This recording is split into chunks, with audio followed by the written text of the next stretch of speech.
800 ರೂಪಾಯಿ ನಾನು ತಗೊಂಡಿದ್ದೆ ರಿಂಗ್ ರೋಡ್ ಮೇಲೆ ಕೊಟ್ಟಿದ್ದೀವಲ್ಲ ಸರ್ 800 ರೂಪಾಯಿ ನಾನು ರೈಟ್ ಸೈಡ್ ಕೊಡ್ಲಾ 800 ರೂಪಾಯಿ ತಗೊಂಡಿದ್ದೆ ಸರಿ ಇದು ಈ ರೈತ ಇಲ್ಲಿ ಅದನ್ನ ಕ್ಲೇಮ್ ಮಾಡೋದು ಬೇಡ ಆಯ್ತು ಅದ್ರಲ್ಲಿ ಏನಂತೆ ಕೇಳುತ್ತೆ ತಪ್ಪೇನು 2000ಕ್ಕೆ ಮಾರೋಣ ತೊಂದರೆ ಇಲ್ಲ ನಾವು ನಿಮ್ಮ ಜೊತೆ ನಾವು 1300 ಸ್ಟಾರ್ಟ್ ಮಾಡಿ 1850 ಈಗ ಬೇಕಂದ್ರೆ ರೀಸ್ಟೋರ್ ಮಾಡ್ಬೋದು ಲ್ಯಾಂಡ್ ರೀಸ್ಟೋರ್ ಮಾಡ್ಬೋದು ಅದರ 1000 ಸ್ಕ್ವೇರ್ ಫೀಟ್ ಬೇಕಂದ್ರೆ ಹೋಲ್ಡ್ ಮಾಡ್ಬೋದು ಇಲ್ಲ ಅವ್ರಿಗೆ ಕೊಡೋದು ಬ್ಯಾಲೆನ್ಸ್ ಪೇಮೆಂಟ್ ಬರುತ್ತೆ ಈಗ ಜಗದೀಶ್ ಕೊಟ್ಟಿದ್ದೀವಿ sir 30,000 square feet Hoysala Jagadish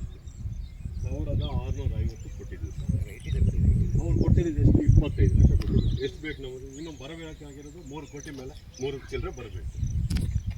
ಅಲ್ವಾ ನಾವು ಕೊಟ್ಟರೆ ತೊಗೋತಾರೆ ಇಲ್ಲ ಅಂದರೆ ಬಿಡ್ತಾರೆ ನಿಮಗೆ ಪೇಮೆಂಟ್ ಬರುತ್ತೆ ಈಗ ಪ್ಲ್ಯಾನ್ ಅಪ್ರೂವಲ್ ಆದರೆ ನೆಕ್ಸ್ಟ್ ಪೇಮೆಂಟ್ ಎಲ್ಲ ಕೊಡಲೇಬೇಕು ಪೇಮೆಂಟ್ ಕೊಡಲೇಬೇಕಲ್ಲ ನಾವು ಹಂಗೆ ಮಾತಾಡಿದ್ದೀನಿ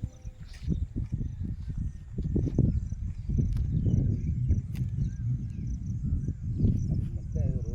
ಜೇವಿದ ಕಣ ರಸ್ತೆ ಮಾಡ್ಕೊಂಡಿದ್ದಾರೆ ಚೆನ್ನಾಗಿದೆ ಸ್ಟಾರ್ಟಿಂಗಲ್ಲಿ ಅವ್ರ ಹತ್ರ ರೈತರ ಹತ್ರ ಇದು ಹೇಳ್ಕೊಂಡು ಸ್ವಲ್ಪ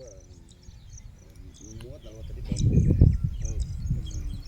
ಅದು ಇನ್ನೂ ದೊಡ್ಡ ಪ್ಲಾನ್ ಇತ್ತು ಅದೇ ಅವರು ಮಾರ್ಕೆಟಿಂಗ್ ಕೊಟ್ಟಿರಲ್ಲ ಅವ್ರು ಆಗ್ಬಿಟ್ಟು ನಿಮಗೆ ತುಂಬ ಇವಾಗಲೇ ನಿಮಗೆ